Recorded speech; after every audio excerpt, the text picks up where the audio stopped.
Another weekend and another round of good old American political violence. You know, if this keeps up, the NFL is going to have a really hard time maintaining their ratings in the fall. I love football as much as the next guy, but live action content like this is much more riveting than the NFL. Alright, all jokes aside, what happened in Boston on August 19th, only 1 week after Charlottesville, was actually extremely important. Not because of the free speech rally that was held, or the estimated 10,000 counter-demonstrators that showed up, but because it totally and completely exposed the media establishment and their one-sided, insanely biased coverage for what it is. Let's think back 1 week, or hell, even just a few days, to the way the media covered Charlottesville. Every press outlet labeled it as a gathering of violent, white supremacist, KKK neo-Nazis. They threw every scary buzzword they could at the gathering and tried to make them all stick. But the most important word they used was terrorism. They kept referring to the Charlottesville riot as terrorism, trying to meme that into the public consciousness. They want normies that watch CNN and other networks to see everybody who gathered in Charlottesville to stand up for free speech and protest the removal of Confederate statues as a terrorist. The media worked overtime to slam anyone who even went to Charlottesville as a white supremacist. Everyone from Vanity Fair to Jack Posobiec was accusing me of that without any evidence. Now, this media psyop didn't really work all that well. Sure, maybe the 5 people in America that still watch and believe CNN and the insufferable hordes of Twitter cat ladies saw the demonstrators as terrorists, but most people tended to see through that one. The media really gave it their all, and presented all of the Charlottesville counter-protesters as beautiful, loving angels, totally whitewashing the violence committed by many of the Antifa and BLM leftists. Alright, but hey, fake news gonna fake news, right? Enter the events in Boston on August 19th. Several figures of the self-described New Right, including Joe Biggs and others, went to Boston to have a free speech rally, totally within their right to do so. And by the way, people like Joe Biggs and the rest of the speakers at this event don't even talk about topics like race or identity politics at all, so leftists have even less reason to call them alt-right or anything like that. Unfortunately, turnout at the Boston rally is rather less than ideal. Only a few dozen people showed up for their rally. This is something we've seen repeatedly. On June 25th, when Jack Posobiec and Mike Cernovich tried to cuck the free speech rally that I was a part of by holding a separate event, they only got 40 or 50 people. The rally that I was at, which had a decidedly further right lineup, had 3 to 4 or even maybe 5 times that. Charlottesville had over 1,200 attendees, or about 50 times the amount of people who showed up to this free speech rally today. I mean, the demonstrators at this free speech rally even had Black Lives Matter signs. This definitely wasn't a far-right event by any means. But the rally itself wasn't the point. In fact, the rally is almost entirely inconsequential. The real story here was the counter-demonstrators. Donald Trump, that got shit exactly where he wants them, crushing down. Before we look too closely at the counter-demonstrators, let's look at how the media is covering this event. Quote, thousands join anti-racism march in Boston. Quote, Boston mayor thanks thousands of counter-protesters who came to fight back on racism. Thousands hit the streets in Boston to protest against hate groups. Alright, so clearly the media is regarding the protesters as the good guys, right? They're the peaceful demonstrators against racism and bigotry and on and on. Even the mayor of Boston backed up this narrative. Here's him talking to reporters after the event. I want to thank all the people that came out to share that love, that message of love, not hate, to fight back on racism, to fight back on anti-Semitism, to fight back on the white supremacists that were coming to our city, on the Nazis that were coming to our city. So we have a pretty positive picture of the event so far, right? I wanted to say something intelligent, like the Supreme Court ruled that your hate speech isn't free speech, but I figured the Nazis wouldn't understand that, so I just figured I'd hit them where it hurts.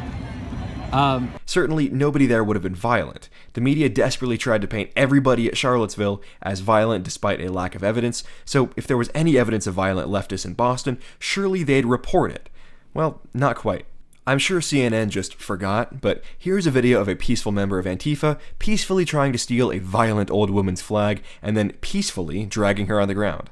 Take that, fascism. Drags her along there, pulls her anyway. Let's watch this. You can see her flag wound up on the ground. And this is the kind of thing that we hate to see in these protests. I mean, this is where it starts to take that really horrendous. Here are some peaceful demonstrators burning an American flag and then surrounding cops and throwing things at them, you know, because they're so peaceful.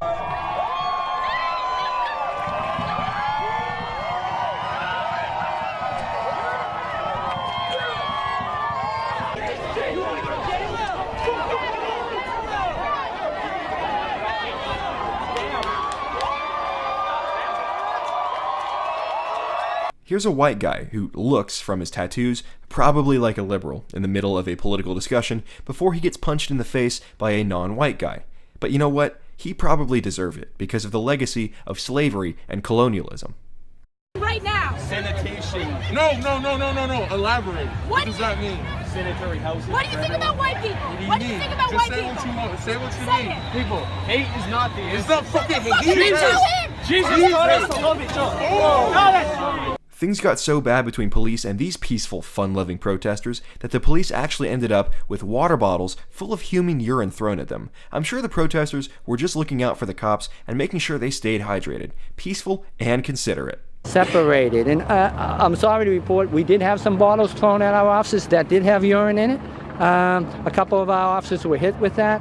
They were hit with a lot of stuff today, and I'm very proud of the job they did, and it goes to the professionalism of this department. These peaceful demonstrators surrounded a young kid and forced him to take off his Make America Great Again hat while screaming profanities at him. You know what? Fuck you! Fuck you! I mean, fuck you! Free speech, you fucking piece of shit! Fuck you! Fuck you! Fuck you! Fuck you! Fuck you! Or this cheerful lad who threatened to dox a kid for showing up at the rally and threatened to intimidate him and his family, peacefully. Having a job. Everyone racist. I will have your identity and in your name, I will be donating to everything you stand against. Everything. No violence. Just shows how Get the fuck out of our fucking town. And No violence. to be. Why are you here? Thanks for the great picture. I want to show that people shouldn't be afraid to voice their other views and Your voice their lawyers and opinions. family are gonna You shouldn't be love afraid to your go job. outside and say you're conservative. It's pretty sad that things like this happen. No violence. No. But hey, why limit ourselves to the rally attendees? They had some fantastic signs there as well. I particularly like this sign, which reads, "White silence equals complicity." That's right, Whitey. If you just want to live your life and be left alone, you're complicit in racist bigotry. You should probably give all of your money to people of color as reparations. The best sign was probably this one featured on CNN, which read, "White people suck." You know, I am absolutely at a loss why so many young white men are embracing pro-white identity politics when these kind of anti-white attitudes are accepted and reinforced by media and the government. Now, when black people in America felt like they were under attack, they started organizing under the slogan Black Lives Matter. Never mind the fact that BLM events and protests frequently ended with police being killed and cities being burned to the ground. The media and our cultural institutions 100% supported the movement. Hell, even white people in Boston today got in on the game.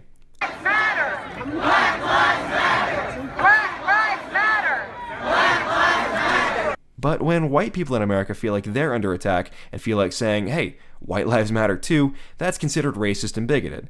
Really makes you think, doesn't it? Almost like there's some sort of double standard here.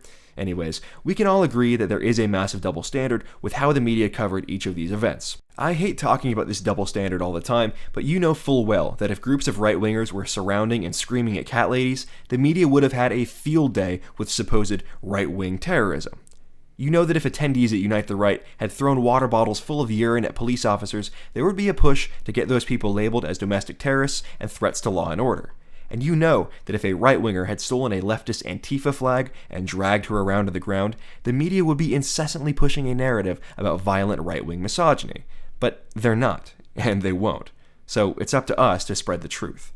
The media is going to whitewash, pardon the pun, all examples of anti-white violence and bigotry, and violence that is committed by left-wingers against the police and people on the right wing.